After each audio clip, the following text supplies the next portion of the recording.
안녕하세요, 기울입니다. 오늘은 남은 한우 가지고 볶음밥을 만들어 볼 거예요. 왜 했냐면 아까워서요. 한우가 한 점에 거의 3,000원 꼴이잖아요. 지금 한 5,000원, 6,000원치 남은 것 같은데 이걸로 맛있는 볶음밥을 만들어 보겠습니다. 우지 같은 게 있으면 좋은데요.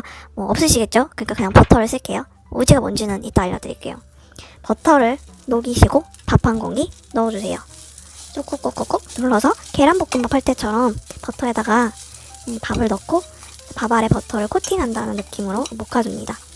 다음에 조각조각 낸 한우 그리고 조각조각 낸 김치 넣어서 다시 볶아주세요. 거의 다 된 것 같죠? 맞아요, 거의 다 됐어요. 참기름 한 숟가락. 느끼한 거 좀 싫어하시는 분은 버터 양을 좀 줄이시던지 참기름 양을 좀 줄이시던지 그냥 좀 줄이시면 돼요. 근데 느끼한 거 싫어하시면 애초에 좀 한우가 느끼하지 않을까 싶어요. 한우가 되게 고급진 고기지만 사실 기름이 많잖아요. 미국 고기가 맛있는데 우리나라에 들어오는 미국 고기는 그냥 그런 것 같아요. 아, 맛있겠다. 스테인리스 팬을 사용해서 좀 누르게 볶을 거예요. 플라스틱을 줄이자 하지만 귀찮을 때는 쓰자.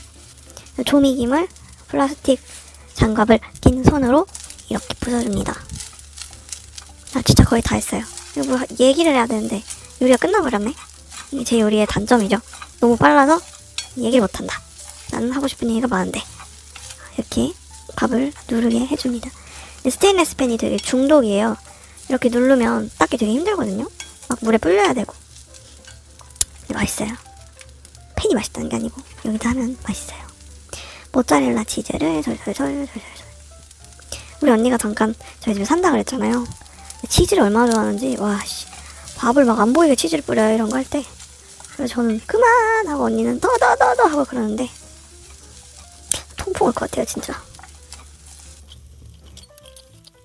요거는 후추, 요거는 소금, 인도 후추랑 히말라야 핑크 솔트 그냥 넣어봤어요. 맛은 좀 더 느끼해요. 히말라야 핑크 솔트. 근데 뭔가 아무런 어떤 특이한 향이나 맛도 안 났으면 좋겠다. 그러면은 저거 쓰면 좋은 것 같아요. 고기랑 되게 잘 어울리는 소금이에요. 하지만 저의 최애 소금은 터키 소금. 다 됐네. 이거 너무 맛있어가지고 여기 선 자리에서 거의 다 먹었어요. 그래서 이거밖에 안 남음. 이게 사실 소고기를 굽는다는 것은 반찬을 하기 귀찮다, 돈으로 때우겠다 그런 의미가 저는 있어요. 네? 전날 반찬을 하기 싫었으면 다음날 아침에도 반찬이 없잖아요. 안 했는데. 그래서 다음날 아침까지 이렇게 때울 수 있는 좋은 메뉴입니다.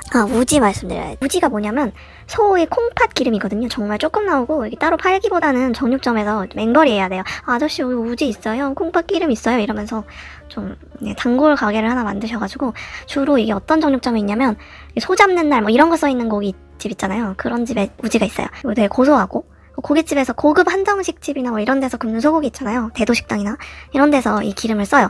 거기서 나오는 그 네모난 깍두기같이 생긴 그 무같이 생긴 그 기름이 그냥 아무 비계가 아니라 이런 불포화 지방산, 그러니까 내 지방이 아니다 뭐 그런 지방, 그런 걸로 구워주시는 거죠. 그러니까 집에다가 갖다 놓으시면 소분해 놓으시면 되게 쓰기 좋으세요. 근데 뭐 없겠죠? 그래서 버터를 쓴 거예요.